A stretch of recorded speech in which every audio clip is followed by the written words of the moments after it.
ცხელის ორმაგი სტანდარტების ილუსტრაცია ღია წერილით. ბუმერანგი თბილისიდან. ქალბატონო ურსულა, ბატონო ანტონიო, ქალბატონო რობერტა, მოგმართავთ კითხვით თქვენ, როგორც ევროკავშირის უმაღლესი ინსტიტუტების წარმომადგენლებს. როგორ აფასებთ იმ ძალადობას, რომელიც დანიის დედაქალაქ კოპენჰაგენში განვითარდა, როდესაც მშვიდობიანი დემონსტრაციის მონაწილეებს ჯერ ხელკეტებით გაუსწორდნენ, შემდეგ კი მათ წინააღმდეგ ძაღლები გამოიყენეს. დანიის დემოკრატიული ხელკეტები და დასავლური შეშფოთების ანალოგი ქართულად. არსებული ვითარება აჩენს საფრთხეს, რომ ევროპა შეასრულა იქცეს არა ამღირებულების დაცვის, არამედ მათი უგულებელყოფისა და უხეში დარღვევის ეტალონად. რატომ არ ახდენს კოპენჰაგენის აქციის სასტიკ დარბევაზე დასავლეთი რეაგირებას?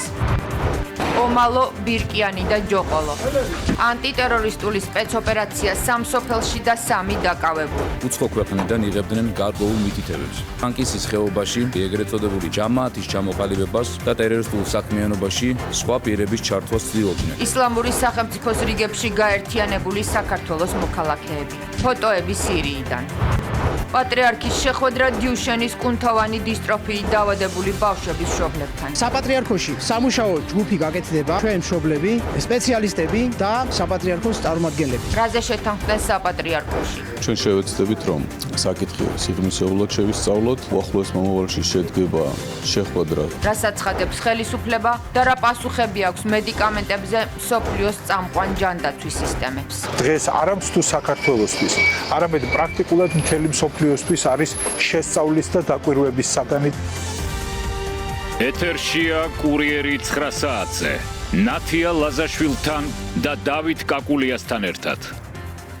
თქვენ უყურებთ კურიერ 9 საათზე. დღეს 19 მაისია. გიყვებით დღის მთავარ თემებსა და მოვლენებს საღამომშვიდობისა.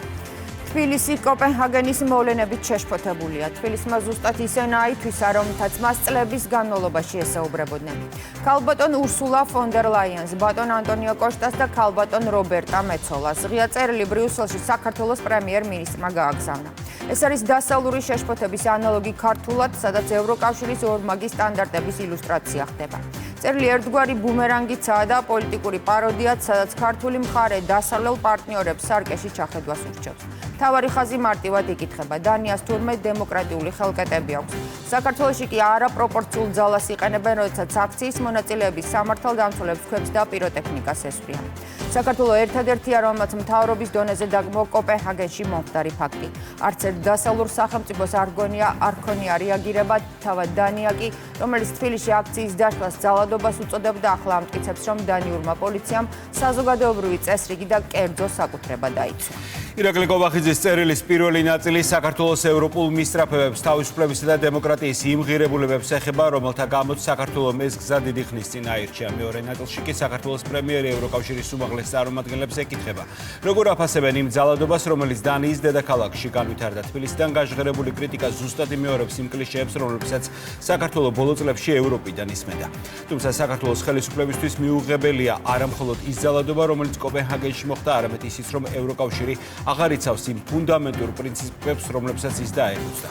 ირაკლი კობახიძე ახსენებს დემოკრატიულ უკუსტვას, ეკონომიკურ სტაგნაციას, მიგრაციულ კრიზისს, ეროვნული და სქესობრივი იდენტობების შესუსტებას. თბილისში კოპენჰაგენის მოვლენები კიდევ ერთ არგუმენტად იქცა და შეშფოთების წერილები ბრიუსელს უკან დაუბრუნდა. არის თუ არა გლობალურ პოლიტიკაში წესები ყველასათვის ერთნაირი? ფასდება თუ არა ადამიანის უფლებები ყველა ქვეყანაში ერთნაირად თუ ზოგიერთ ქვეყანას იმუნიტეტი იცავს? თემაზე შოთა ფალავანდიშვილი განაგრძობს საუბარს. მთავრობის მეთაურმა დღეს ევროპული სტრუქტურების ხელმძღვანელებს კიდევ ერთხელ მოუწოდა დაგმონ ის, ასე ვთქვათ, არამართლზომიერი ძალის გამოყენება, რომელიც კოპენჰაგენის ქუჩებში საზოგადოება მიხილა. მართველი გუნდის ლიდერი ფიქრობს, რომ წინააღმდეგ შემთხვევაში გჭდება საფუძვლიანი ეჭვი და კითხვის ნიშნები იმასთან დაკავშირებით, რამდენად, ასე ვთქვათ, ეფუძნება კვლავ ევროგაერთიანება იმ პრინციპებსა და ფუნდამენტურ ღირებულებებს, რომელიც ადამიანის უფლებების თვალსაზრისით დაარსების დღიდან ჰქონდა. მმართველ გუნდში მიიჩნევენ, რომ მსგავსი სახით, ასე ვთქვათ, მიტინგის დარბევის შესახებ დუმილი ევროპელი ლიდერების მხრიდან კიდევ ერთხელ ადასტურებს ორმაგ სტანდარტებს და სუბიექტურ პოლიტიკურ, ასე ვთქვათ, სურვილებს. გვაქვს კითხვები იმ შემაშფოთებელ მოვლენებთან დაკავშირებით, რომლებიც შუაგულ ევროპაში დანიის დედაქალაქ კოპენჰაგენში განვითარდა. ადამიანის უფლებების უხეში დარღვევისა და მშვიდობიანი მომიტინგეების წინააღმდეგ არამართლზომიერი ძალის გამოყენების გამო საქართველოს ხელისუფლება ოფიციალურ კოპენჰაგენს აკრიტიკებს. წერილით ევროკავშირის სტრუქტურების ხელმძღვანელებს საქართველოს პრემიერ-მინისტრმა დღეს მიმართა. ირაკლი კობახიძემ მიმართვის შინაარსი საზოგადოებას თავად გააცნო. მთავრობის მეთაურმა განმარტა, რომ საქართველოს როგორც ევროკავშირის წევრობის კანდიდატს და მის მოქალაქეებს აქვთ უფლება იცოდნენ, რა გზით მიდის ევროპული გაერთიანება ძირითადი ღირებულებების კუთხით, რადგან ქართული საზოგადოების ისტორიული არჩევანი სწორედ ევროპულ ოჯახში ინტეგრაცია. საქართველოს სწრაფა ევროკავშირში გაწევრიანებისკენ ფორმალური ინტეგრაციის სურვილით არ არის განპირობებული. ჩვენი ხალხისთვის ევროპა პირველ რიგში ღირებულებითი სივრცე, ჩვენი წინაპრების ცივილიზაციური არჩევანია, რომელიც ქრისტიანულ მორალს, თავისუფლებას, თანასწორობას, ადამიანის უფლებების პატივისცემასა და დემოკრატიულ პრინციპებს ეფუძნება.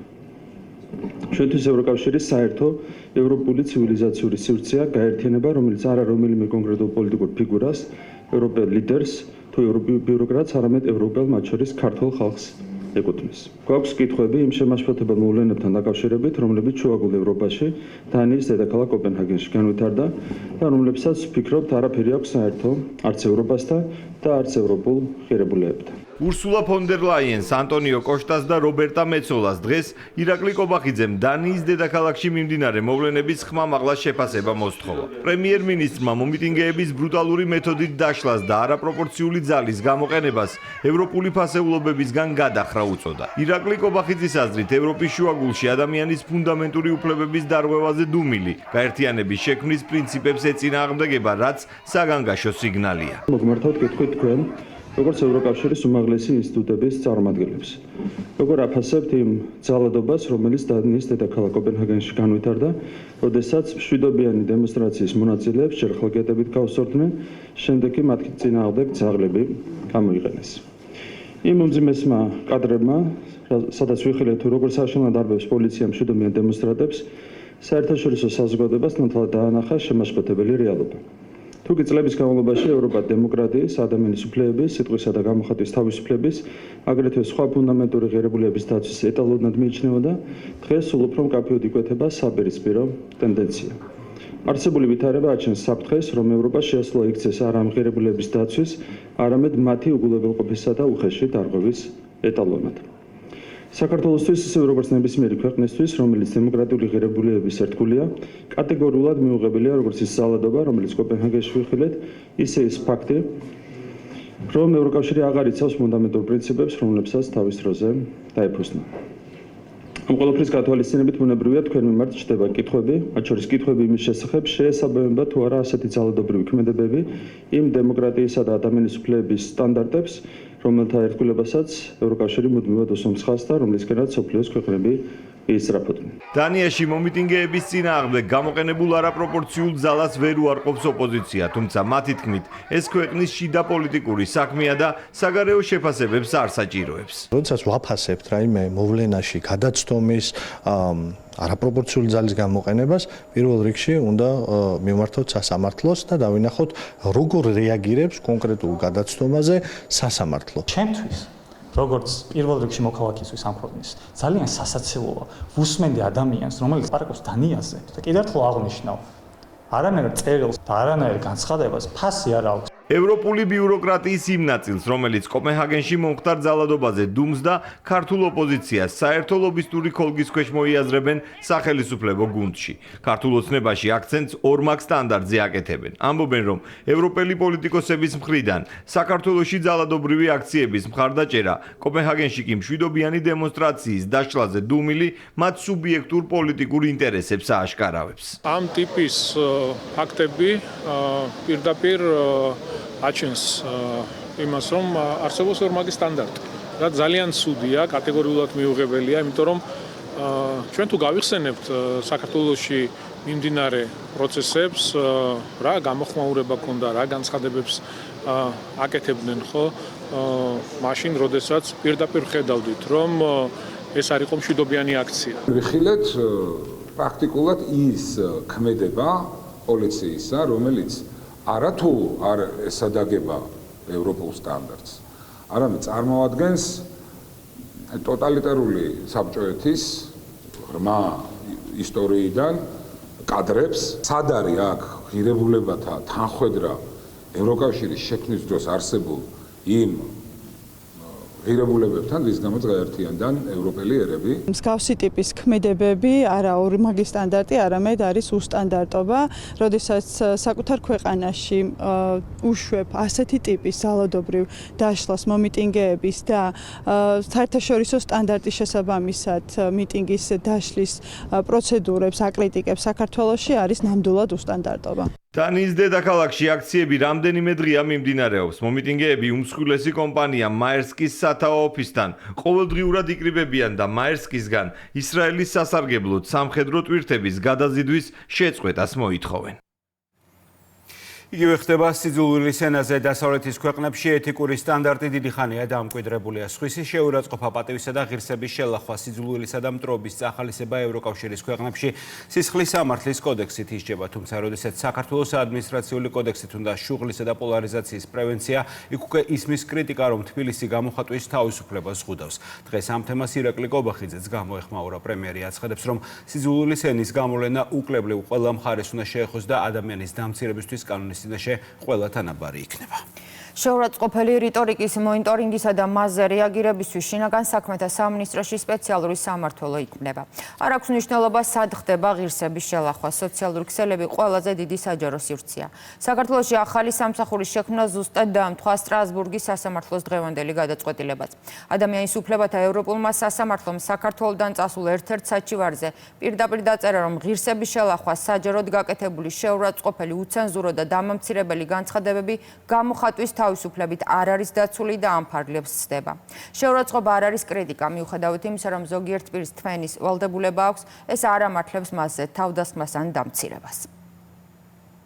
ეს არის აუცილებელი იმისათვის, რომ არავინ მოგვახვიოს თავს გარედან სიძულვილი. ასე ეხმაურება მთავრობის მეთაური ახალი სამმართველოს შექმნას, რომელიც საჯარო სივრცეში სიძულვილის ენასა და შუღლის გაღვივებაზე სამართლებრივ რეაგირებას მოახდენს.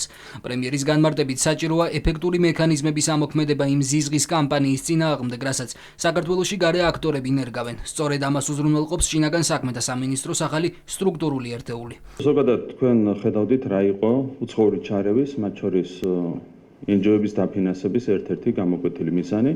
ეს იყო სიძულვილის გაღვივება ჩვენი ქვეყნის შიგნით, ჩვენ საზოგადოებაში სიძულვილის გაღვივება ინსტიტუტების მიმართ, აქ საუბარი არა მხოლოდ სახელმწიფო ინსტიტუტებზე, აქ საუბარია მაგალითად მართლმადიდებელ ეკლესიაზე, სხვა ინსტიტუტებზე, ეს იყო მკაფიოდ გამოკვეთილი ხაზი, რომელსაც მიყვებოდა უცხოური ჩარევა ჩვენი ქვეყნის პოლიტიკურ პროცესებში. ამას უნდა დაუპირისპიროთ, რა თქმა უნდა, ჩვენ სამართლებრივი მექანიზმები და რა თქმა უნდა, აბსოლუტურად მისასალმებელია ის ინიციატივა, რომელიც გუშინ გაახმოვანა ვიცე-პრემიერმა, სახელმწიფო მინისტრმა სამართალდამცავი ორგანოების კოორდინაციის საკითხებში.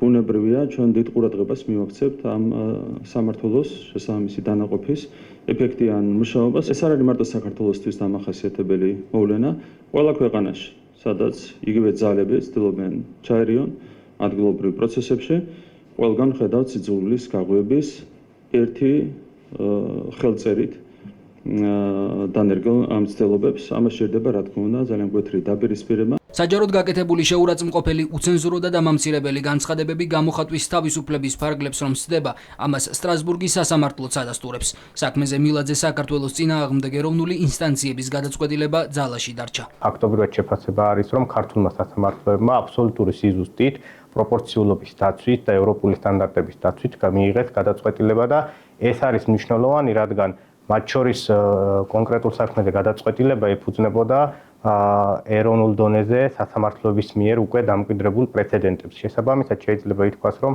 ევროპული სასამართლოს შეფასებით, როგორც საქართველოს კანონმდებლობა, ისე სასამართლო პრაქტიკა შეფასდა როგორც სრულ შესაბამისობაში მყოფად ევროპულ სტანდარტებთან. საქმე კონკრეტულ ვიდეო მიმართვას ეხებოდა 2022 წელს აქტივისტმა ირაკლი მილაძემ თბილისის მერისა და პოლიციის მისამართით შეურაცხმყოფელი ვიდეო გაავრცელა. თქვენი დედა აი ესეთი ხართ და პოლიციას გეუნები თქვენი მე ევროპულმა სასამართლომ დაადგინა, რომ ეს არ წარმოადგენდა პოლიტიკურ კრიტიკას და მომჩივანისთვის 500 ლარიანი ჯარიმის დაკისრება გამართლებული იყო. ამ გადაწყვეტილებით დადასტურდა ისიც, რომ საქართველოს კანონმდებლობა სრულ შესაბამისობაშია საერთაშორისო სტანდარტებთან. სტრასბურგის სასამართლოს ამავე დადგენილებით სოციალური ქსელიც საჯარო სივრცედ განისაზღვრა. არაერთი არგუმენტის მიუხედავად ახალი სამმართველოს შექმნას აკრიტიკებენ ოპოზიციურ პოლიტიკურ სპექტრში. ხელისუფლების ოპონენტები არც იმაზე საუბრობენ, რომ შინაგან საქმეთა სამინისტროს სტრუქტურული ერთეული ნებისმიერი მოქალაქის და მათ შორის მათივე უფლებებსაც დაიცავს.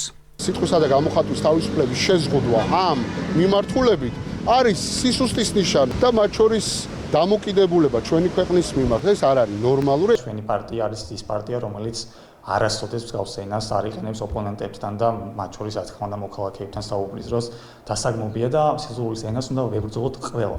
მაგრამ ესეთ ვითარებაში ქართულმა ოცნებამ რა უნდა დაამარცხოს საერთოდ. ინიციატივას მიესალმებიან საპარლამენტო უმრავლესობაში. დეპუტატები მიიჩნევენ, რომ კრიტიკა შეურაცხყოფასთან არ უნდა იყოს გათანაბრებული. ადამიანის ღირსების შემლახველი, უცენზურო და დამამცირებელი განცხადებები კი შესაბამის სანქციას უნდა დაექვემდებაროს. ეს აუცილებლად გასაკეთებელი იყო, იმიტომ რომ ძალადობისკენ მიმართულია საბოლოო ჯამში ეს სიძულვილის ენა.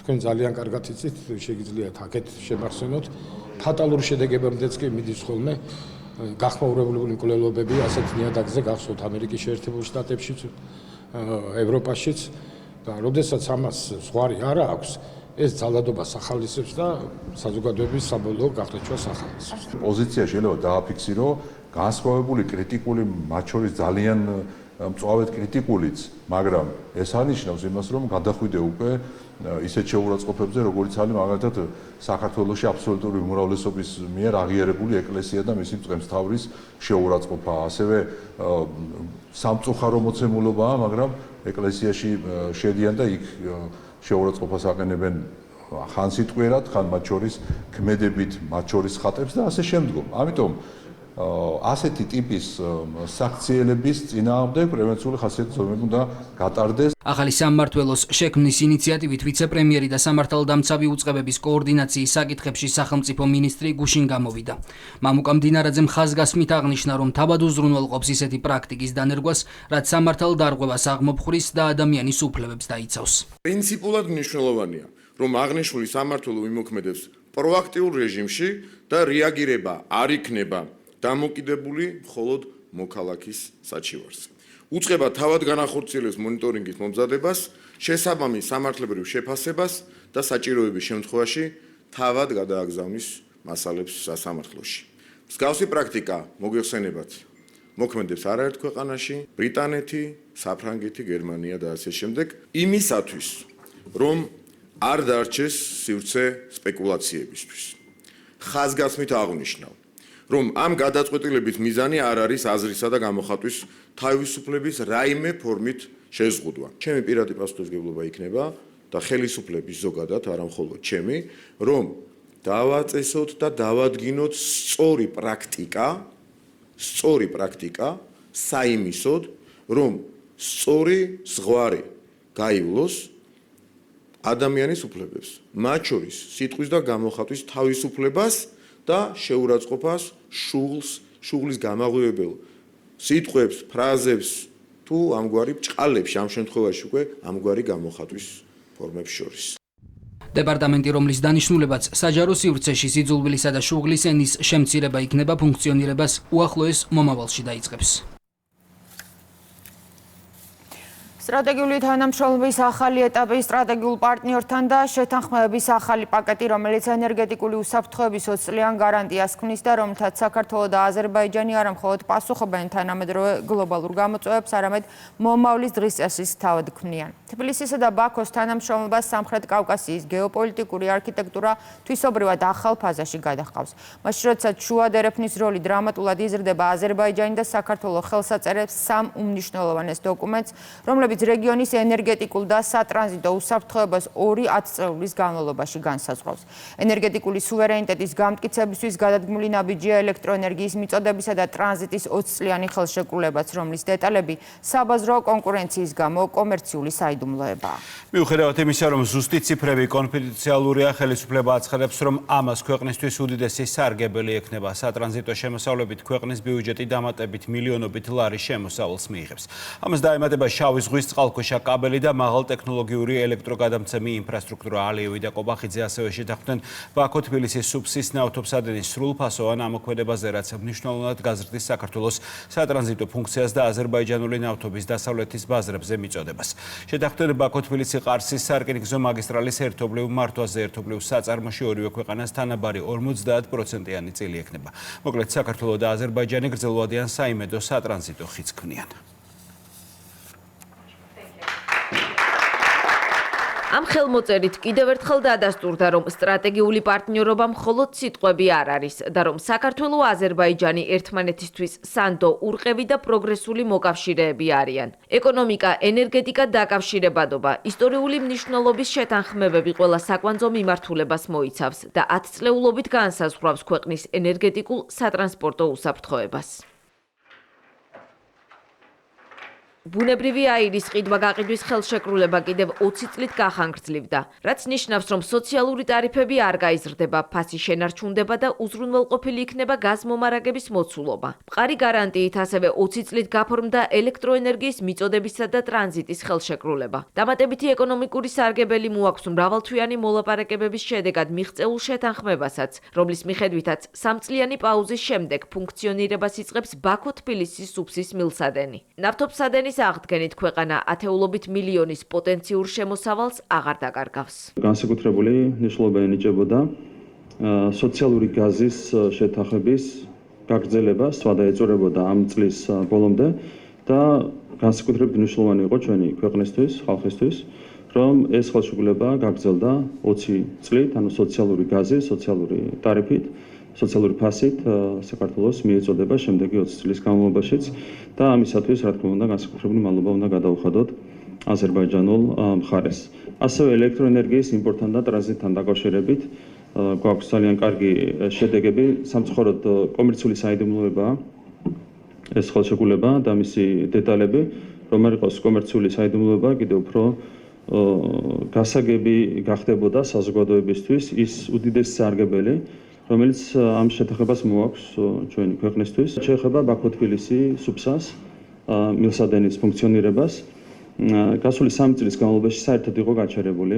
ქვეყანა კარგავდა პოტენციურ შემოსავალს და მრავალთვიანი მოლაპარაკებების შედეგად ჩვენ შევთანხმდით აზერბაიჯანულ მხარესთან იმასთან დაკავშირებით, რომ აღდგება ამ მილსადენის ფუნქციონირება და ამის საფუძველზე ყოველწლიურად ათეულობით მილიონი ლარის შემოსავალს მიიღებს ჩვენი ქვეყანა. არის ძალიან კარგი პირობები. აზერბაიჯანულ მხარესთან მთავარი მომლაპარაკებელი და სტრატეგიულ პაკეტზე ხელმომწერიც ეკონომიკის მინისტრი იყო. სწორედ ამ უწყებამ გამოაქვეყნა დღეს საქართველო-აზერბაიჯანის მთავრობების ერთობლივი კომუნიკე. დოკუმენტში ვკითხულობთ, რომ ორივე ქვეყნის შესაბამის სახელმწიფო ენერგოკომპანიებს შორის შეთანხმებების ძირითადი კომერციული პირობები 15 ოქტომბრამდე გაფორმდება. ეკონომიკის სამინისტროში აცხადებენ, რომ სექტორში მიღწეული შეთანხმება ერთის მხრივ აძლიერებს საქართველოს ენერგეტიკულ უსაფრთხოებას, მეორე მხრივ კი ამყარებს ქვეყნის როგორც რეგიონული სატრანზიტო ჰაბის ფუნქციას.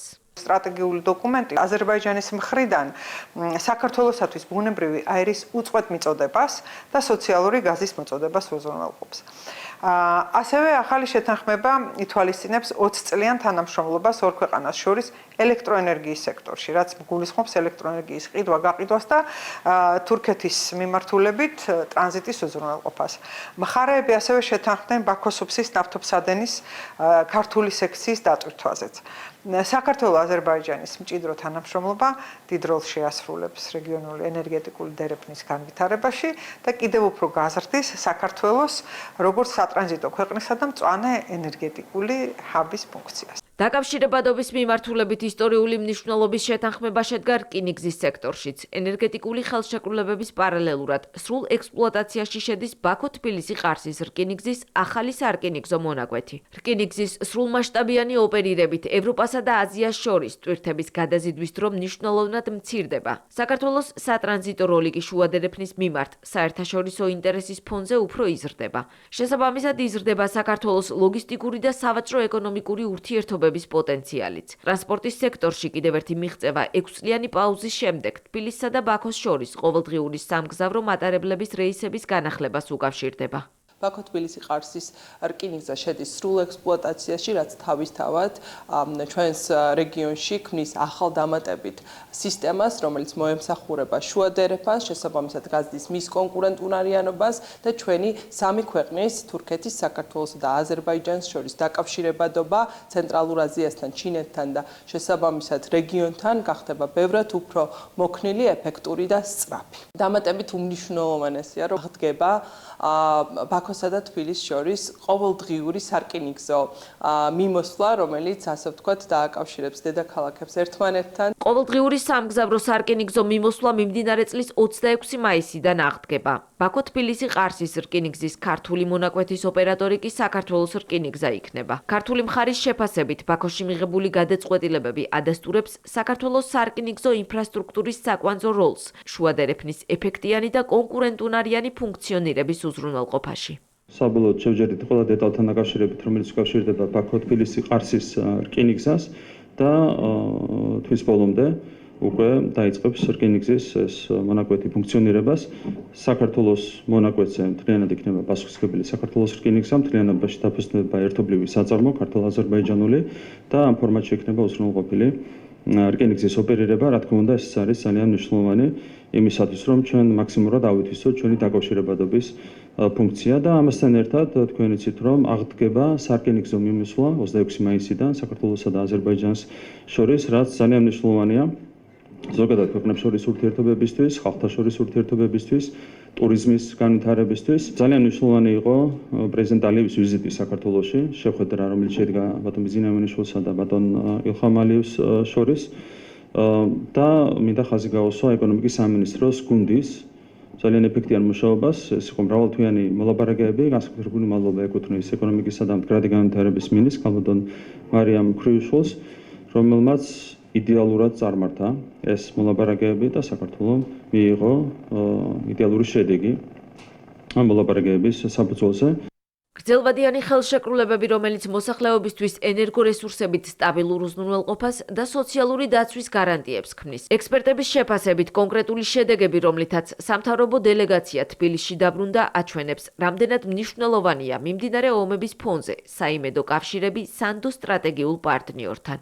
ჩვენ იმპორტ დამოკიდებული ვართ, მათ შორის ბუნებრივი აირის მხრივ და სტაბილური ხანგრძლივი პერიოდის მანძილზე განსაზღვრული რაოდენობისა და განსაზღვრული ფასით ამ რესურსის მოწოდება საქართველოსთვის უზრუნველყოფს ქვეყნის შიდა სტაბილურობას, მოხმარების მხრივაც და ფასების სტაბილურობის მხრივაც საქართველოს და აზერბაიჯანი ერთმთლიან კომპლექსურ ორგანიზმს წარმოადგენენ და პერსპექტივაში მათი ურთიერთობა კიდევ უფრო გაძლიერდება არა მარტო რეგიონული, არამედ გლობალური მასშტაბითაც, მათ შორის ევროკავშირთან, ევროპის ქვეყნებთან ურთიერთობის თვალსაზრისით. ბოლო წლები მსოფლიო არის ძალიან დიდი გამოწვევების წინაშე, განსაკუთრებით ენერგეტიკული უსაფრთხოების ნაწილში.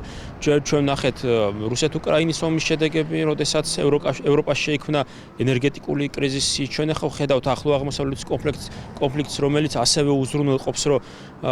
უზრუნველყოფს აი ამ კრიზისის გაძლიერებას მსოფლიოში, ხოლო ჩვენ ვხედავთ, რომ უკვე 20 წლიანი, ანუ საკმაოდ გრძელვადიანი ხელშეკრულებები ფორმდება საქართველოს მხრიდან სტრატეგიულ პარტნიორებთან, რომელიც უზრუნველყოფს საქართველოს ენერგეტიკულ უსაფრთხოებას.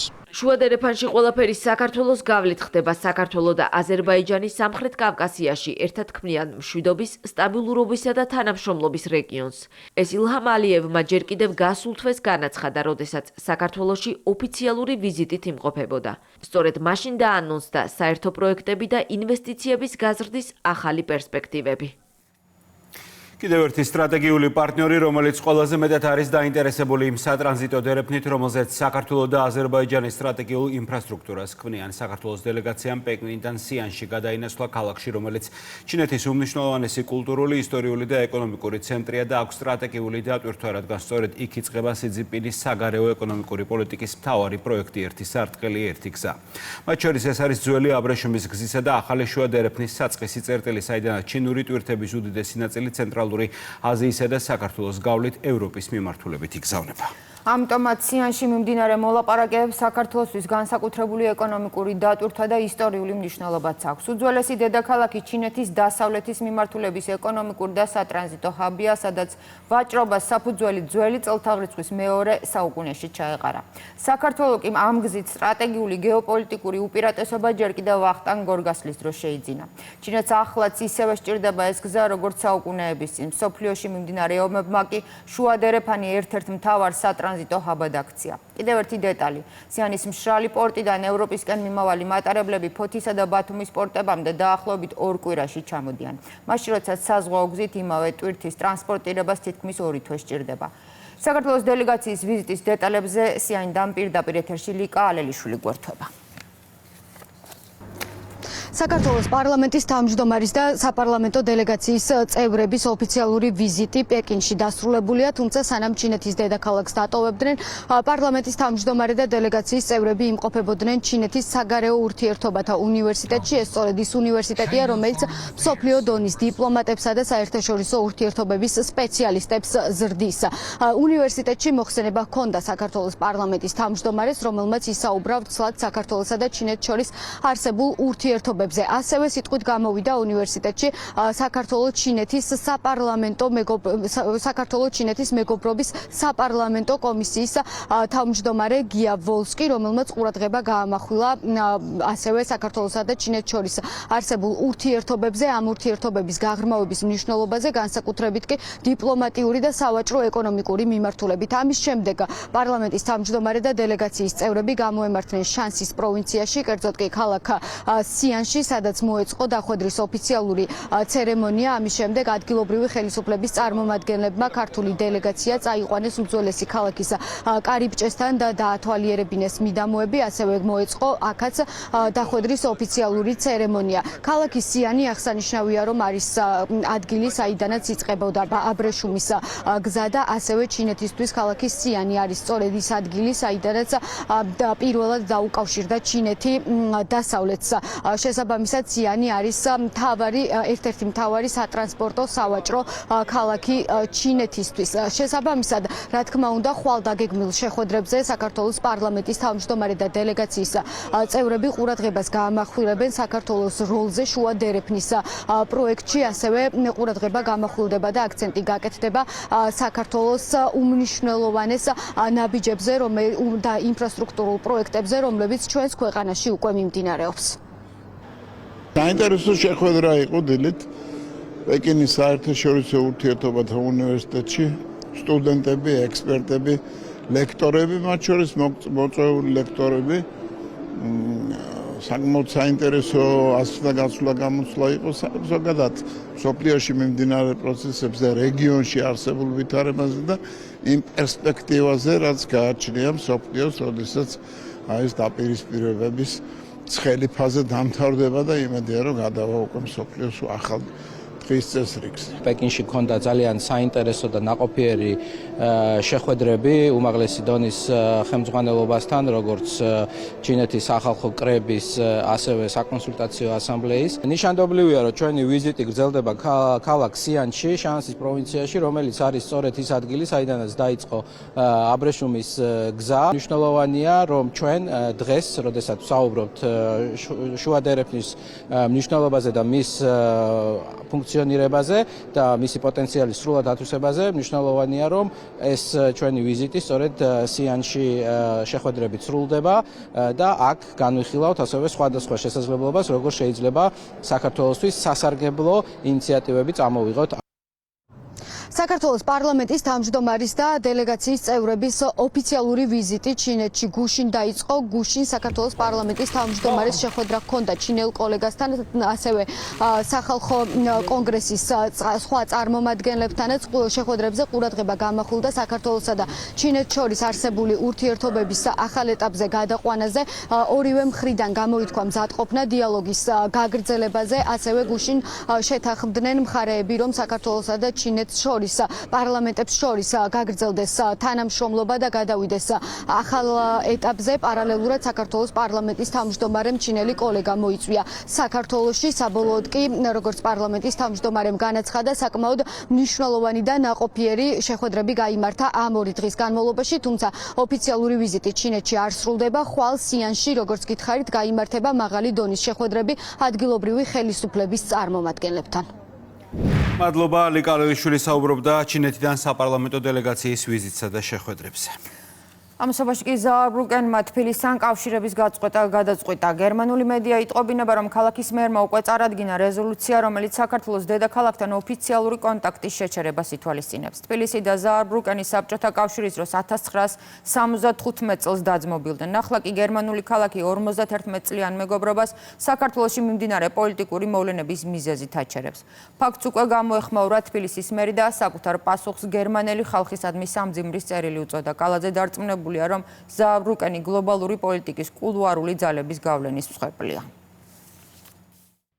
სამძიმრის წერილი გერმანელ ხალხს. საქართველოსა და გერმანიის ხალხებს შორის მრავალწლიანი მეგობრობისა და ურთიერთპატივისცემის მიუხედავად, სამწუხაროდ დიპ სტეითის მორჩილი გერმანული ბიუროკრატიის გადაწყვეტილებების გამო ისტორიული მეგობრობაც კი პოლიტიკური სპეკულაციების საგანი ხდება. განსაკუთრებით სამწუხაროა, რომ ცალმხრივი პოლიტიკური კონიუნქტურის გამო ზიანდება ათწლეულების განმავლობაში ჩამოყალიბებული კულტურული და პარტნიორული კავშირები. დაუჯერებელია, რომ დღესაც, როდესაც ევროპის კონტინენტზე სრულმასშტაბიანი სამხედრო კონფლიქტი მიმდინარეობს, არაფორმალური ოლიგარქიული გავლენებით მოქმედი ხელმძღვანელი პირებისა და პოლიტიკოსების გამო კი გერმანია პრაქტიკულად ჭაობშია ჩაფლული და უდიდესი გამოწვევების წინაშე დგას. გერმანელი ბიუროკრატები საქართველოში არსებული პოლიტიკური ვითარების შესაფასებლად იცლიან და გადამჭრელ ზომებს იღებენ, რაც იმაშიც გამოიხატება, რომ გერმანული ქალაქი ზაარბრიუკენი 50 წლის წინ დაძმობილებულ თბილისთან ყველანაირ ურთიერთობას წყვეტს. თუ კი მათ ევროპულ სახელმწიფოებში არსებული პოლიტიკური ვითარება რეალურად აწუხებთ, ამ აბსურდული გადაწყვეტილებების მიღების ნაცვლად ჯობს დემოკრატიისა და ადამიანის უფლებების კუთხით მომხდარ იმ უმძიმეს მოვლენაზე გაამახვილონ ყურადღება, რაც დანიის დედაქალაქში კოპენჰაგენში ვიხილეთ, როდესაც მშვიდობიანი დემონსტრაციის მონაწილეებს ჯერ ხელკეტებით გაუსწორდნენ, შემდეგ კი მათ წინააღმდეგ ძაღლები გამოიყენეს. ყოველივე ზემოთქმული ალბათ ყველაზე უკეთ ასახავს იმ აბსურდულ, ამავდროულად კი ტრაგიკულ მდგომარეობას, რაშიც გერმანიის მოსახლეობა არსებული ბიუროკრატიის პირობებში აღმოჩნდა. ბიუროკრატიისა, რომელიც არა გერმანელების, არამედ დიპ სტეითის ინტერესს ემსახურება. არადა საუბარია რაციონალურ გერმანელ ხალხზე და ქვეყანაზე, რომელიც მაღალი პოლიტიკური კულტურით და ევროპული ღირებულებების პატივისცემით გამოირჩეოდა. ალბათ ამიტომაცაა, რომ გერმანულ საზოგადოებაში სულ უფრო ხშირად ისმის კითხვები იმის შესახებ, რამდენად პასუხობს არსებული ბიუროკრატიული მმართველობა თავად გერმანელი ხალხის ინტერესებსა და საჭიროებებს. საქართველოს კათოლიკოს პატრიარქი დიუშენის კუნთოვანი დისტროფიით დაავადებული ბავშვების მშობლებს შეხვდა. საპატრიარქოში სამუშაო ჯგუფი შეიქმნება, რომელიც აქტიურ კომუნიკაციას დაიწყებს ხელისუფლებასთან. პარალელურად საქართველოს ჯანდაცვის მინისტრი მსოფლიო ჯანდაცვის ასამბლეაზე შეხვედრებს მართავს და აქტიურად ეცნობა სხვა ქვეყნების გამოცდილებას. ხელისუფლება ცდილობს პასუხები მიიღოს დიუშენის მედიკამენტებზე, მათ შორის მსოფლიოს წამყვანი ჯანდაცვის სისტემებიდან. მანამდე კი დიუშენის კუნთოვანი დისტროფიით დაავადებული ბავშვებისთვის ჯანდაცვის სამედიცინო კვლევების უფასო პროგრამა ამოქმედა. შინაარსიანი ასე შეაფასეს დიუშენის სინდრომით დაავადებული ბავშვების მშობლებმა საპატრიარქოში გამართული შეხვედრა. პირველი კომუნიკაცია კონკრეტული შედეგით დასრულდა. პატრიარქისგან მიიღეს პირობა, რომ უახლოეს მომავალში დაიგეგმება სამმხრივი შეხვედრა, სადაც საპატრიარქოს წარმომადგენლები, მშობლები და სპეციალისტები ჩაერთვებიან. მის უწმინდესობასთან ძალიან კარგი და შინაარსიანი შეხვედრა იყო, ვფიქრობ შედეგიანი. ჩვენ იმედს ვიტოვებთ, რომ კმენთინავიჩები გადაიდგმება საპატრიარქოს მხრიდან და მაქსიმალურად უმოკლეს დროში იქნება მიღწეულის გადაწყვეტილებები, რაზეც ჩვენ მთელი ახლის განმავლობაში ვაკეთებთ აპელირებას და ვაცხადებთ, რომ შესაძლებელია უმოკლეს დროში ამ პრობლემის გადაწყვეტა, გულისხმობ მედიკამენტების მიღებას. პატრიარქმა მოგვისმინა და განაცხადა, რომ ყველა საჭირო პირთან ექნება კომუნიკაცია. სამუშაო შეხვედრაზე ვიქნებით წარმოდგენილი ჩვენ მშობლები, სპეციალისტები და საპატრიარქოს წარმომადგენლები. სადაც შევჯერდებით შემდგომ ნაბიჯებზე და შემდგომ მოხდება ხელისუფლებასთან კომუნიკაცია. საკითხს სიღრმისეულად შეისწავლის საპატრიარქო. საპატრიარქოს საზოგადოებასთან ურთიერთობის ხელმძღვანელი ამბობს, რომ უწმინდესმა მშობლების მიერ გაზიარებული პრობლემები მოისმინა. ანდრია ჯაღმაიძის განცხადებით, საკითხი როგორც სამედიცინო, ისე სოციალურ და ინსტიტუციურ დონეზე კოორდინირებულ მუშაობას საჭიროებს. შეხვედრა იყო საქმიანი და ძალიან საინტერესო იმ კუთხით, რომ ბევრია საკითხები, რომელიც საჭიროებს სპეციალურ ცოდნას ამ სფეროში. ჩვენ რამდენადაც ვიცით, არ არის კარგად შესწავლილი დაავადება და სიახლეების მოლოდინში არიან მშობლები. ჩვენ საპატრიარქოს გვაქვს გარკვეული გამოცდილება საზოგადოებისთვის ტკივნეული საკითხებში ჩართვისა და ესეთი საკითხები წყდებოდა ხოლმე გაფართოებული ფორმატით, სადაც სპეციალისტები იყვნენ ჩართულები. ჩვენ შევეცდებით, რომ საკითხი სიღრმისეულად შევისწავლოთ, უახლოეს მომავალში შედგება შეხვედრა სპეციალისტებსა და დაინტერესებულ მხარებს შორის. ჩვენი მონაწილეობით საპატრიარქოს მხრიდან აქ ჩართული იქნება იოაკიმ და ანას სახელობის საუნივერსიტეტო კლინიკა, ასე რომ ყველა შესაძლებლობას გამოვიყენებთ იმისათვის, რომ ამ დაავადების მქონე ბავშვებს მიეცეს შესაბამისი დახმარება. მშობლების მხრიდან მოთხოვნილი პრეპარატების უმეტესობა ექსპერიმენტულ ფაზაშია. საბოლოო ავტორიზაცია არც ამერიკის შეერთებული შტატების წამლებისა და სურსათის სააგენტოსგან და არც ევროპის მარეგულირებელი ორგანოსგან აქვს. მედიკამენტების არაეფექტურობასთან ერთად ზოგიერთ შემთხვევაში ფატალურ შედეგებზეც საუბრობენ. კვლევების საბოლოო შედეგებს საქართველოს მსგავსად ელოდებიან ევროპის წამყვანი ქვეყნებიც. უცხოური პრაქტიკის და ევროპის ქვეყნების გამოცდილების გაზიარებას სურთ საქართველოში. ჯანდაცვის მინისტრი, რომელიც სამუშაო ვიზიტით ჟენევაში იმყოფება, აცხადებს, რომ პრეპარატებთან დაკავშირებით გადაწყვეტილების მიღებამდე აუცილებელი და უმნიშვნელოვანესია მეცნიერული მტკიცებულებები. იშვიათი დაავადებების სამკურნალო, ახალი მედიკამენტები და სხვადასხვა ქვეყნის გამოცდილება იყო ერთ-ერთი მთავარი თემა შეხვედრებზე, რომლებიც მიხეილ სარჯველაძემ ჯანმრთელობის მსოფლიო ასამბლეის 79 სესიის ფარგლებში გამართა. მინისტრის განცხადებით, საკითხთან დაკავშირებით არაერთი კითხვა ევროპულ ქვეყნებშიც არსებობს.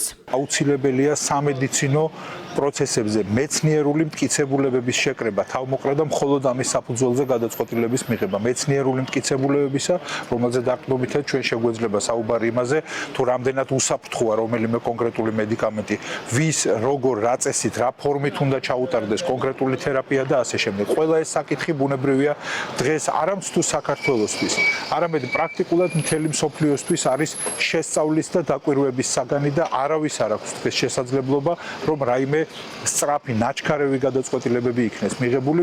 დიუშენის სინდრომის მქონე პაციენტების საკითხთან დაკავშირებით კონსულტაციების მნიშვნელობაზე ისაუბრა პრემიერ-მინისტრმა. ირაკლი კობახიძემ დღეს ჟურნალისტების მიერ დასმული კითხვის საპასუხოდ ვრცლად და დეტალურად განმარტა ხელისუფლების პოზიცია. ჩვენთვის რა თქმა უნდა საგულისხმოა ნებისმიერი პოზიცია, რომელიც შეიძლება კონდეს ეკლესიას, რომელიც შეიძლება კონდეს პატრიარქს ნებისმიერ თემასთან დაკავშირებით. მათ შორის ვსადვართ კიდევ ერთხელ იმშელოთ ამ კონკრეტულ თემაზე. ის თანხა, რომელზეც არის საუბარი, იქნება ეს 50 მილიონი თუ 60 მილიონი. ეს არ არის ის თანხა, რომელსაც ჩვენ საკუთარი პერსონალური ჯიბიდან ვიღებთ და გავცემთ. ეს არის ხალხის ფული. ერთადერთი რამაც ჩვენ შეიძლება შეგვაკავოს, ეს არის პასუხისმგებლობა ქართული ხალხის მიმართ გადასახადის გადამხდელების მიმართ. იყო საქართველოში შემთხვევები, როდესაც ხელისუფლებამ სცადა იოლი გამოსავლის გზით წასვლა და წლების განმავლობაში ამაში დაიხარჯა ხალხის მრავალი მილიონი, რომელსაც რეალურად არ მოაქვს ხელშესახების შედეგი. თუ ჩვენ დავწმუნდებით, რომ ამ თანხით, საკმაოდ დიდი თანხით, შესაძლებელია ხელშესახების შედეგის მიღწევა, ამ შემთხვევაში რაზეა საუბარი, მაგრამ თუ ჩვენ გვექნება იმის განცდა, რომ ეს თანხა შეიძლება მოხმარდეს მხოლოდ და მხოლოდ რეალურად, მხოლოდ და მხოლოდ ფარმაცევტული მაფიის გამდიდრებას, ამ შემთხვევაში გაგვიჭირდება, თუ ფარმაცევტული მაფია დაინახავს სახელმწიფო სისუსტეს, თავრობის სისუსტეს, კიდევ ერთხელ გეუბნებით, რომ მილიარდამდეც კი შეიძლება ავიდეს იმ თანხების საერთო მოცულობა, რომელიც ხმარდება არა კონკრეტულ შედეგს, არამედ ფარმაცევტული მაფიის გამდიდრებას. თქვენ წარმოიდგინეთ, რომ არის კონკრეტული მედიკამენტი, რომლის ღირებულება არის მაგალითად $3 მილიონი. არის მედიკამენტი, რომლის ღირებულება არის $700,000.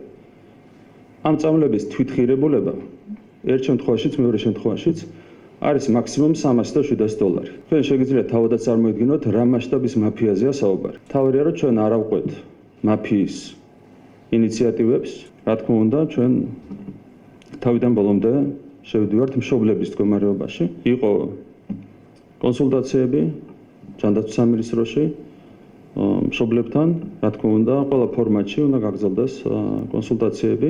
დიუშენის კუნთოვანი დისტროფია გენეტიკური დაავადებაა, რომელიც ასაკის მატებასთან ერთად პროგრესირებს. იშვიათ დაავადებას მსოფლიოში 300,000-მდე ადამიანი ებრძვის. საქართველოში კი ამ სინდრომით 100-მდე მოზარდია. ომალო ბირკიანი და ჯოყოლო ანტიტერორისტული სპეცოპერაცია სამ სოფელში და 3 დაკავებული. ISIS-ის რიგებში გაერთიანებული საქართველოს მოქალაქეები პანკისში სხვების რეკრუტირებით იყვნენ დაკავებული. აწყობდნენ კონსპირაციულ შეხვედრებს, ეწეოდნენ ტერორისტული იდეოლოგიის პროპაგანდას და ხეობაში ცდილობდნენ შესაბამისი ჯამაათის ჩამოყალიბებას. ამოღებულია ხელყუმბარები, დეტონატორები, ასაფეთქებელი ნივთიერება, პისტოლეტები და კუსტარულად დამზადებული ცეცხლსროლი იარაღი, ასევე ისლამური სახელმწიფოს დროშა და საბრძოლო მასალა. კურიანმა დღეს ერთ-ერთი დაკავებული სირიაში გადაღებული ფოტოებიც მოიპოვა.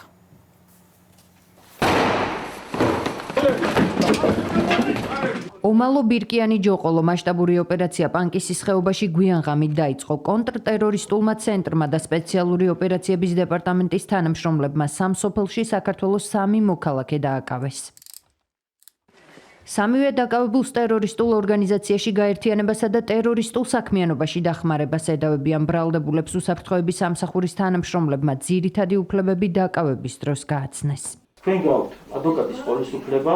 სახელმწიფო უსაფრთხოების სამსახურში ჩატარებული გამოძიებით დადგინდა, რომ დაკავებულები ისლამური სახელმწიფოს რიგებში გაერთიანდნენ, მითითებებს იღებდნენ უცხო ქვეყნიდან, ცდილობდნენ ტერორისტული ორგანიზაციის მხარდამჭერი, ეგრეთ წოდებული ჯამაათის ჩამოყალიბებას, აწყობდნენ კონსპირაციულ შეხვედრებს და ეწეოდნენ ტერორისტული იდეოლოგიის პროპაგანდას.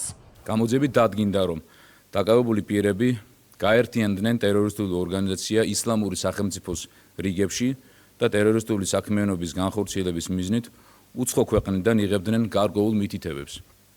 ისინი პანკისის ხეობაში ტერორისტული ორგანიზაციის მხარდამჭერი ეგრეთ წოდებული ჯამაათის ჩამოყალიბებას და ტერორისტულ საქმიანობაში სხვა პირების ჩართვას ცდილობდნენ. რისთვისაც სხვადასხვა ლოკაციაზე აწყობდნენ ფარულ კონსპირაციულ შეხვედრებს და ეწეოდნენ ტერორისტული იდეოლოგიის პროპაგანდას. კურიერმა მოიპოვა უცხო ქვეყნის ტერორისტულ ორგანიზაციაში გაერთიანებისა და ტერორისტულ საქმიანობაში დახმარების მუხლით დაკავებული ერთ-ერთი პირის ფოტოები.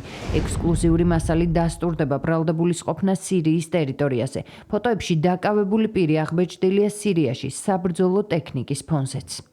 კონტრტერორისტულ ღონისძიებას წინ უძღოდა არაერთი ფარული საგამოძიებო მოქმედება და ოპერატიული ღონისძიება მოსამართლის განჩინების საფუძველზე. აღნიშნული ღონისძიებები ჩატარდა როგორც დაკავებულების, ასევე მათთან კავშირში მყოფი პირების მიმართ. საგამოძიებო მოქმედებების შედეგად კონტრტერორისტულმა ცენტრმა ცეცხლსასროლი იარაღები, ასაფეთქებელი ნივთიერება, საბრძოლო მასალა, მობილური ტელეფონები, კომპიუტერული ტექნიკა და ელექტრონული ინფორმაციის მატარებელი მოწყობილობები ამოიღო. ამოღებულია ტერორისტული ორგანიზაცია ისლამური სახელმწიფოს დროშაც. საგამოძიებო მოქმედებების შედეგად ამოღებულია რამდენიმე ერთეული ცეცხლსასროლი იარაღი, ასაფეთქებელი ნივთიერება, საბრძოლო მასალა, მობილური ტელეფონები, კომპიუტერული ტექნიკა და სხვა ელექტრონული ინფორმაციის მატარებელი მოწყობილობები. ასევე ტერორისტული ორგანიზაცია ისლამური სახელმწიფოს დროშა, მათი სიმბოლიკის ამსახველი ნივთები და პირადი დოკუმენტები. დანაშაულის საჯელის სახით 10-დან 17 წლამდე თავისუფლების აღკვეთას ითვალისწინებს. 10-დან 17 წლამდე პატიმრობა ემუქრება კონტრტერორისტული ცენტრისა და სპეცოპერაციების დეპარტამენტის მიერ დაკავებულ ორ პირსაც, რომლებიც სახელმწიფო უსაფრთხოების სამსახურმა 20 აპრილს აიყვანა. გამოძიების ცნობით ბათუმსა და გარდაბანში დაკავებული საქართველოსა და უცხო ქვეყნის მოქალაქეები ტერორისტულ ორგანიზაცია ისლამური სახელმწიფოს რიგებში გაწევრიანდნენ. დადეს ერთგულების ფიცი ეგრეთ წოდებული ბაიათი და უპირობო მორჩილების მიზნით ვიდეო ფაილი ISIS-ის ლიდერებს გაუგზავნეს. სახელმწიფო უსაფრთხოების სამსახური ქვეყნის ქვეყნისა და თითოეული მოქალაქის უსაფრთხოების დაცვის მიზნით საერთაშორისო ტერორიზმის წინააღმდეგ ბრძოლას განაგრძობს. რელიგიური და რასობრივი სიძულვილის მოტივით განხორციელებული ბრუტალური თავდასხმა მეჩეთზე სან-დიეგოში ქალაქში მდებარე ისლამურ ცენტრში სროლის შედეგად 5 ადამიანი დაიღუპა, მათ შორის 2 სავარაუდო თავდამსხმელია. მსხვერპლი პოლიციის განცხადებით გაცილებით დიდი იქნებოდა, რომ არადაცვის თანამშრომელი, რომელმაც თავდამსხმელების შეჩერება სცადა. 17 და 19 წლის თავდამსხმელები მანქანაში ცეცხლნასროლი ჭრილობებით გარდაცვლილები იპოვეს პოლიციის განმარტებით, მათ სავარაუდოდ თავი მოიკლეს. ადგილზე სამართალდამცავებმა იარაღი და ბენზინის ავზი იპოვეს, რომელზეც რასისტული წარწერები და ფაშისტური გერმანიის ერთ-ერთი სიმბოლო იყო დატანილი. კალიფორნია, სან-დიეგო, 11 საათი და 43 წუთი. კლერმონტის პოლიციის განყოფილებაში ზარი შევიდა. მშობელმა ოფიცერს შეატყობინა, რომ მისი შვილი მეგობართან ერთად სახლიდან გაუჩინარდა. წაიღო 3 სხვადასხვა ტიპის ცეცხლსასროლი იარაღი. ქალმა ისიც თქვა, რომ 18 წლის ახალგაზრდას სუიციდური მიდრეკილებები აქვს. ქალმა დაიწყო იმ საეჭვო დეტალების ერთმანეთთან დაკავშირება, რასაც ბოლო პერიოდის განმავლობაში აგვირდებოდა. მის მიერ მოწოდებულმა ინფორმაციამ ჩვენი შეშფოთება გამოიწვია. დედა ფიქრობდა, რომ მისი შვილი სუიციდისკენ იყო მიდრეკილი, თუმცა ამავდროულად აღნიშნა, რომ სახლიდან მოზარდთან ერთად გაუჩინარებული იყო მისი პირადი ავტომობილი და რამდენიმე ცეცხლსასროლი იარაღი. ეს კი სრულიად არ ჯდება იმ ადამიანის ქცევაში, რომელიც მხოლოდ თვითმკვლელობას გეგმავს. შეტყობინებიდან მალევე პოლიციის ოფიცრები იმ საჯარო სკოლასთან მობილიზდნენ, სადაც სწორედ ეს ახალგაზრდა სწავლობდა. ოპერატიული ინფორმაციით, სამხედრო ფორმაში გამოწყობილი შეიარაღებული მოზარდები შესაძლოა სასწავლო დაწესებულების ტერიტორიაზე გამოჩენილიყვნენ. ვიდრე ძალოვანები მედისონის სკოლის შენობიდან მოსწავლეების გაყვანას, პერიმეტრის დათვალიერებას და თავდამსხმელების ადგილსამყოფელის დადგენას ცდილობდნენ. გაირკვა, რომ რამდენიმე კილომეტრის მოშორებით მდებარე ისლამურ ცენტრში 2 შეიარაღებული პირი შეიჭრა და მეჩეთში ცეცხლი გახსნა. საშინელებაა, საზარელია, ადამიანები იღუპებიან, ჩემი ოჯახის წევრები სახლიდან საერთოდ არ გადიან. ადგილზე მისულ ოფიცრებს 3 ადამიანი დახვდათ მოკლული, მათგან ერთ-ერთი დაცვის თანამშრომელი იყო, რომელიც პოლიციის თქმით თავდამსხმელების შეჩერებას ცდილობდა. ტერიტორიაზე ევაკუაცია გამოცხადდა. ასობით სამართალდამცველმა კი რელიგიურ ცენტრთან მისასვლელი ყველა გზა გადაკეტა. ფიქრობ, თავდამსხმელებმა ეს მომენტი განზრახ შეარჩიეს. იცოდნენ, რომ ამ დროს შენობაში მუსლიმები იქნებოდნენ. ეს შემთხვევითი თავდასხმა არ ყოფილა. არსებული პოლიტიკური კლიმატით უკიდურესად უკმაყოფილო ვარ. სწორედ ამ მოქმედებებისას აღმოაჩინეს 17 წლის კეინ კლარკისა და 18 წლის კალებ ვასკესის ცხედრები. წინასწარი ვერსიით, დანაშაულის ჩადენის შემდეგ მოზარდებმა თავი მოიკლეს. მანქანაში ნაპოვნია ნაცისტური სიმბოლიკა, ანტიისლამური ჩანაწერები, წერილი რასობრივი უპირატესობის შესახებ და იარაღი, რომელზეც დაწერილი იყო ფრაზა „სიძულვილის ენა“. გამოძიებაში ჩაერთვნენ გამოძიების ფედერალური ბიუროს სპეციალური აგენტები, ოპერატიული ჯგუფები, ნივთმტკიცებათა შეგროვების პერსონალი და მსხვერპლთა დახმარების სპეციალისტები. ადგილზე მუშაობენ შტატის პროკურორებიც. სახელმწიფო ბრალდების მხარეს სწავლობს ხომარ იკვეთება ეჭვმიტანილებთან დაკავშირებული სხვა პირების სამართლებრივი პასუხისმგებლობა. სამების საკათედრო ტაძარში ოკუპირებული აფხაზეთის რეგიონიდან გადმოსვენებულ პირთა სამოქალაქო პანაშვიდი მიმდინარეობს. იდენტიფიცირებული 11 პირიდან 2 სამხედრო და 9 მშვიდობიანი მოქალაქეა. დღეს პანაშვიდზე იმყოფებოდნენ პრეზიდენტი, პრემიერ-მინისტრი, აღმასრულებელი და საკანონმდებლო ხელისუფლების წარმომადგენლები. მათ დაღუპულთა ხსოვნას პატივი მიაგეს და ოჯახის წევრებს მიუსამძიმრეს. სამოქალაქო პანაშვიდზე მივიდა პატრიარქი შიო მესამე, რომელმაც სამებაში შეკრებილებს სიტყვით მიმართა.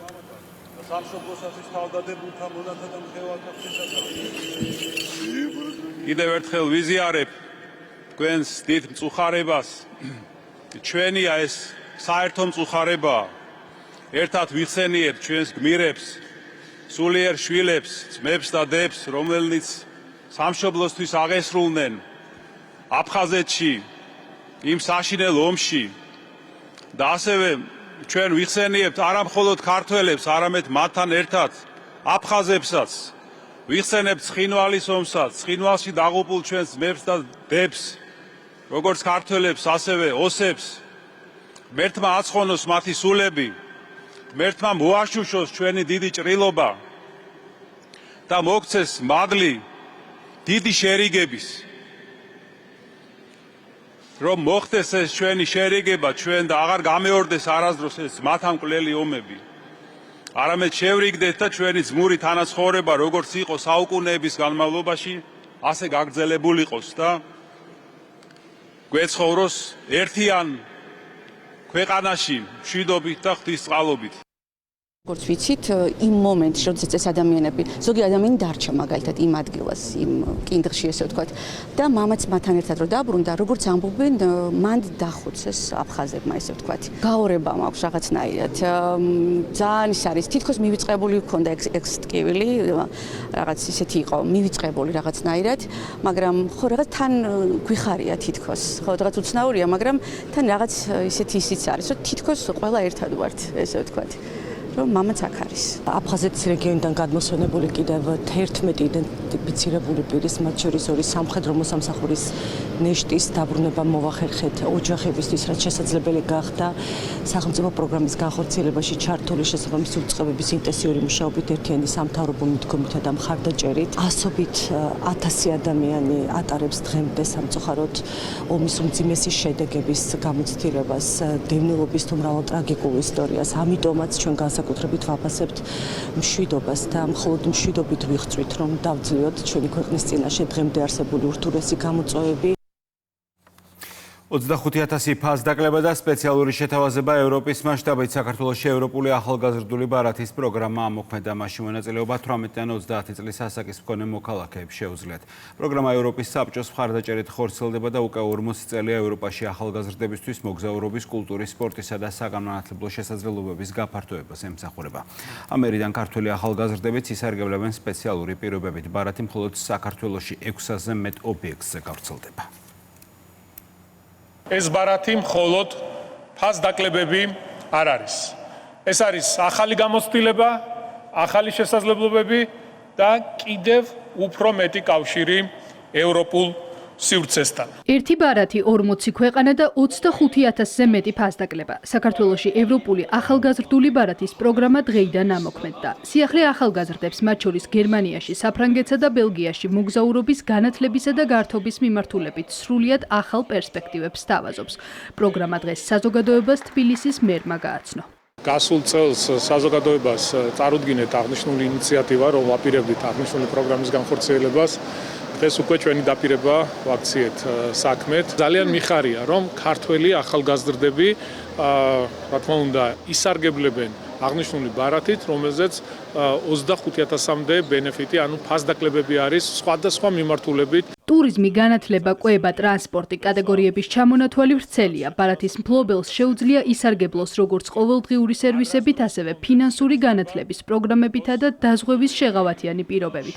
ფასდაკლება შეთავაზების მიხედვით 5-დან 60%-მდე აღწევს. ბარათი უკვე ხელმისაწვდომია საქართველოს ბანკის მობაილ ბანკში. ის მყისიერად აქტიურდება, რისთვისაც მხოლოდ რეგისტრაციის მარტივი პროცედურა და 10 ლარის გადახდაა საჭირო. ბევრს აქვს უკვე ეს აპლიკაცია და საშუალება ექნებათ, რომ ძალიან მარტივად დამატებით ბარათი შექმნა საკუთარი აპლიკაციით, სულ რამოდენიმე კლიკით. შესაბამისად, მოკლედ ეს კომფორტი ნამდვილად არის. საერთაშორისო შესაძლებლობებთან ერთად პროექტი ადგილობრივ სერვისებსაც მოიცავს. 50-ზე მეტი ქართული პარტნიორი ბარათის მფლობელებს სპეციალურ პირობებს 600-ზე მეტ ობიექტზე სთავაზობს. მათ შორის სპორტის, შოპინგის და თავის მოვლის მიმართულებით. კერძო კომპანიებთან ერთად პროგრამაში ჩართულია მუნიციპალური სპორტული და კულტურული ცენტრებიც. კულტურის სამინისტროს მხარდაჭერით კი სპეციალური ტარიფები 19 სახელმწიფო მუზეუმსა და 6 თეატრში უკვე მოქმედებს. გავეცანი ამ ახალგაზრდულ ბარათს, საკმაოდ კარგი შეთავაზებებს გვაძლევს სტუდენტებს და ვაპირებ მეც რომ გამოვიყენო. ეს ბარათი აერთიანებს სხვადასხვა სერვისებს, როგორც საქართველოში მის ფარგლებს გარეთაც. მე ჩემთვის ყველანაირი პირობა არის მისაღები და ვაპირებ რომ მოგზაურობის დროს თუ ეს იქნება ნებისმიერი ტიპის გასვლა, გამოვიყენო აქტიურად. პროგრამაში გაწევრიანება მარტივია, სტუდენტის სტატუსი სავალდებულო არ არის. საკმარისია მსურველი 18-დან 30 წლამდე ასაკის იყოს და საქართველოს ბანკის ნებისმიერ ბარათს ფლობდეს. მობაილ ბანკში რეგისტრაციის შემდეგ ახალი წევრი 9 მილიონზე მეტი ევროპელი ახალგაზრდის ქსელს ავტომატურად უერთდება. რეგისტრაციისა და სერვისების შესახებ დეტალური ინფორმაცია ხელმისაწვდომია ოფიციალურ ვებგვერდზე.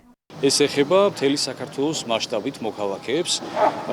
გარდა ამისა, თავად უცხოელები, როცა საქართველოში ჩამული აქაც ისარგებლებენ ადგილობრივი ფასდაკლებები. ეს არის მუზეუმები, ავიაკომპანიები, როუმინგი და ბევრი სხვადასხვა ტიპის სერვისი, რომელიც ახალგაზრდებისათვის ძალიან მნიშვნელოვანია. ფასდაკლებებს ღონისძიებებიც ემატება. პროგრამის ფარგლებში პარტნიორი კომპანიები ქართველ მომხმარებელს სხვადასხვა აქტივობებსაც შესთავაზებენ. ახალგაზრდული ბარათი ევროპული ინიციატივაა, რომელიც ევროპის საბჭოს მხარდაჭერით უკვე 40 წელია წარმატებით ხორციელდება. 800 წლიანი ისტორიის მქონე ქართულ ღვინოს ამჯერად ვენა-ჰობბურგის ისტორიული სასახლე მასპინძლობს. ვიევინუმ ასე ქვია გამოფენას, რომელიც 2 წელიწადში ერთხელ იმართება და მასში ასობით სომელია ღვინის კომპანია და სპეციალისტი მონაწილეობს. ავსტრიაში გამართულ ამ მასშტაბურ ღონისძიებაში საქართველოს პირველად და თან სპეციალური სტუმრის სტატუსით მონაწილეობდა. ვენაში ღვინის სამშობლოს წარდგენის პატივი ქართული ღვინის მწარმოებელ 24 კომპანიას და მარას ჰქონდა. ვიღებთ მონაწილეობას ამ გამოფენაში და იმედი გვაქვს, რომ ავსტრიაშიც დავიწყებთ ჩვენი ღვინოების რეალიზაციას. საფერავი, რქაწითელი, ქისი, ხიხვი და ცოლიკაური. 800 წლიანი უნიკალური მეღვინეობის ტრადიციით საქართველოს საერთაშორისო ღვინის პრესტიჟულ გამოფენაზე საპატიო სტუმრის სტატუსით წარდგა. ვენის ჰობბურგის ისტორიულ სასახლეში მსოფლიოს სხვადასხვა ქვეყნიდან ჩამოსულ ასობით სტუმარს შესაძლებლობა ჰქონდა ქართული ღვინის სახეობებს გაცნობოდა. ჩვენ აქ ვენაში ჩამოვედით იმის მოლოდინით, რომ ვიპოვით ახალ დისტრიბუტორებს, გავზდით ჩვენს ექსპორტს. ჯერჯერობით მხოლოდ ამერიკაში და გერმანიაში გვაქვს ექსპორტი. ჩვენი კომპანია არის ღვინის ანბანი. ვცდილობთ წარმოვადგინოთ სახეობების მიხედვით, ყველა ეტიკეტს აქვს თავისი ასო. ქ არის ქისი, რ არის რქაწითელი, საფერავი ს და ასე ვცდილობთ გავყიდოთ ქართული კულტურა საზღვარგარეთ. ვიევუნუმში საქართველოს მონაწილეობა პირველად მიიღო, როგორც საპატიო სტუმარი ქვეყნისთვის საგამოფენო და სადეგუსტაციო სივრცეები სპეციალურად გამოიყო. მასშტაბურ ღონისძიებაზე ღვინის მწარმოებლები, ექსპერტები, სავაჭრო სფეროს წარმომადგენლები და ღვინის მოყვარულები მონაწილეობდნენ. გამოფენის ფარგლებში ქართული ღვინის კულტურის, ისტორიისა და თანამედროვე ინდუსტრიის შესახებ პრეზენტაცია და დეგუსტაცია გაიმართა.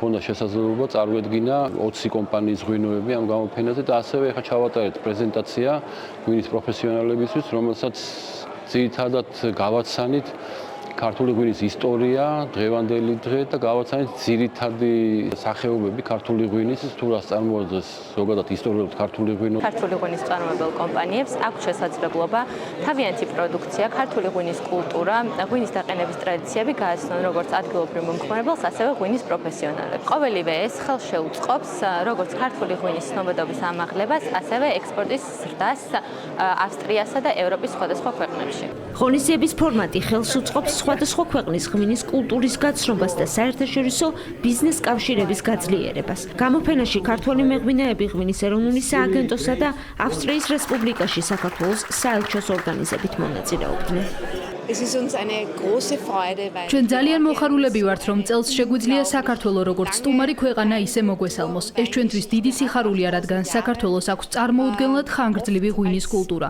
კავკასიის ამ ქვეყანას ღვინის აკვნად მოიხსენიებენ. ჩვენთვის თავიდანვე ცხადი იყო, რომ გვინდოდა ეს სტუმარი ქვეყანა. სხვადასხვა მხრიდან საქართველოს მიმართ ინტერესი ძალიან მაღალი იყო. ჩვენი ვიზიტორები უკვე ძალიან ინტერესდებიან მრავალი ადგილობრივი ყურძნის ჯიშით. ჩვენთვის ძალიან დიდი პატივია, რომ წელს საქართველოს მონაწილეობს აღნიშნულ ღონისძიებაში მთავარი სტუმრის სტატუსით და ეს არის საუკეთესო შესაძლებლობა ქართველი მეღვინეებისათვის, რათა წარმოადგინონ თავიანთი ღვინო, უფრო გააფართოონ ქართული ღვინის ცნობადობა. ვიევუნუმი 1998 წლიდან 2 წელიწადში ერთხელ იმართება და ის ავსტრიის ერთ-ერთ მნიშვნელოვან საერთაშორისო ღვინის გამოფენას წარმოადგენს. ასეთი იყო დღევანდელი დღე 19 მაისი და კურიერი 9 საათი. სტარტში რუსთავიორზე ჩვენს ეთერს ქართული მხატვრული ფილმი განაგრძობს. ჩვენ კი დღეს ამ თვალსაჩინო მუშაობას ხოლმე გემშვიდობით. ნახვამდის.